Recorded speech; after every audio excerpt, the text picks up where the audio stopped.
Walaupun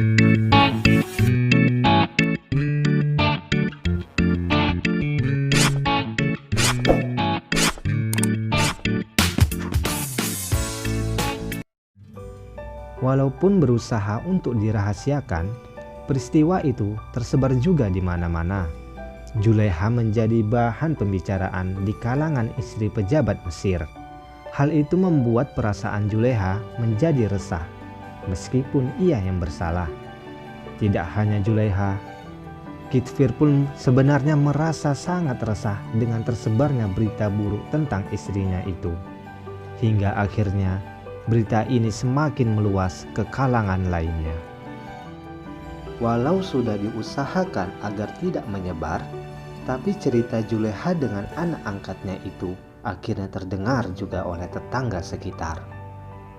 Para wanita, baik tua maupun muda, tetap membicarakan kejadian tersebut. Juleha merasa malu.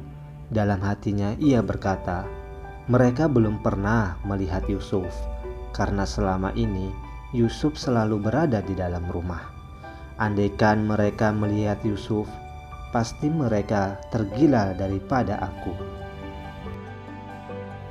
Pada suatu hari, Juleha mengundang para wanita yang telah membicarakannya. Setiap wanita yang datang diberi buah-buahan dan sebilah pisau tajam untuk mengupas buah-buahan yang telah dihidangkan itu. Pada saat wanita itu asik mengupas buah dengan pisau di tangannya, Juleha memerintahkan pelayan untuk memanggil Yusuf agar berjalan di ruang tamu. Semua orang terkagum-kagum ketika melihat penampilan Yusuf yang sangat tampan itu. Semua terdiam dan sejenak lupa diri. Lalu Juleha pun berkata, inilah pemuda yang kalian bicarakan itu. Ternyata kalian juga mengagumi ketampanannya. Sehingga tanpa sadar, kalian telah mengupas kulit tangan kalian sendiri. Yusuf kembali masuk ke dalam.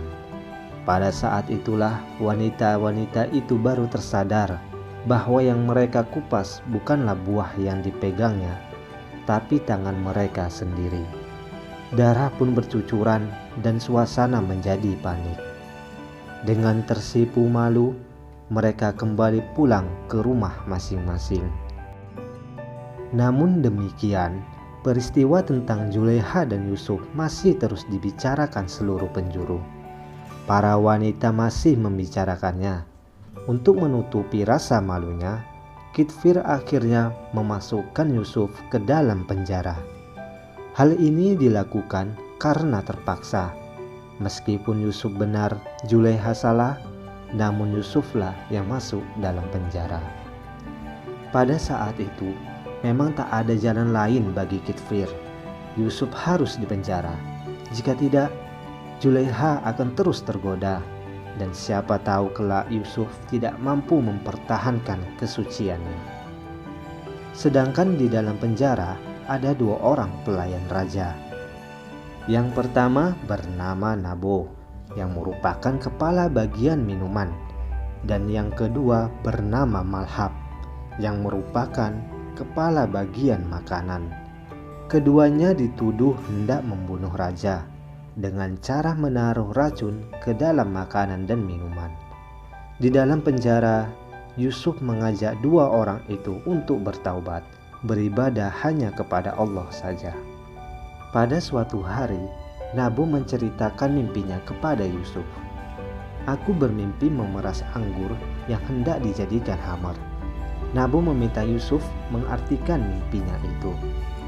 Dengan tenang dan yakin, Yusuf menerangkan arti mimpi Nabo.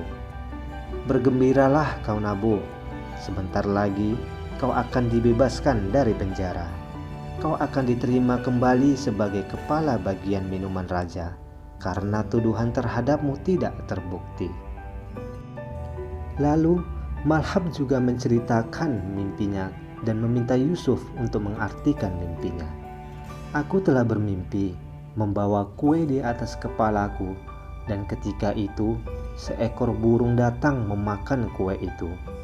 Yusuf pun menjawab, "Sayang sekali Malhab, kau akan mengalami nasib yang buruk. Tuduhan terhadapmu terbukti. Raja akan menghukummu sampai mati di tiang salib, dan jenazahmu akan dimakan burung mulai dari kepalamu." Beberapa hari kemudian, tafsir mimpi itu terbukti kebenarannya. Nabu dibebaskan dari tuduhan dan diperbolehkan lagi bekerja di istana. Sedangkan Malhab dihukum mati karena terbukti hendak meracuni raja. Sebelum keluar dari penjara, Yusuf telah berpesan kepada Nabu agar menyampaikan keadaannya di dalam penjara. Ia ingin raja meninjau kembali keputusannya karena sesungguhnya ia tidak bersalah. Namun godaan setan membuat Nabu menjadi lupa, sehingga membuat Yusuf tetap di dalam penjara selama beberapa tahun lagi. Demikianlah kisah Nabi Yusuf yang telah membuat tetangga istana terpesona. Di video selanjutnya akan diceritakan bagaimana Nabi Yusuf mengartikan mimpi raja hingga akhirnya ia kembali bebas dari penjara. Nantikan kisah video yang akan datang hanya di YouTube Sahabat Inspiratif. Pastikan kalian telah subscribe channel ini dan aktifkan loncengnya. Sampai berjumpa lagi. Wassalamualaikum warahmatullahi wabarakatuh.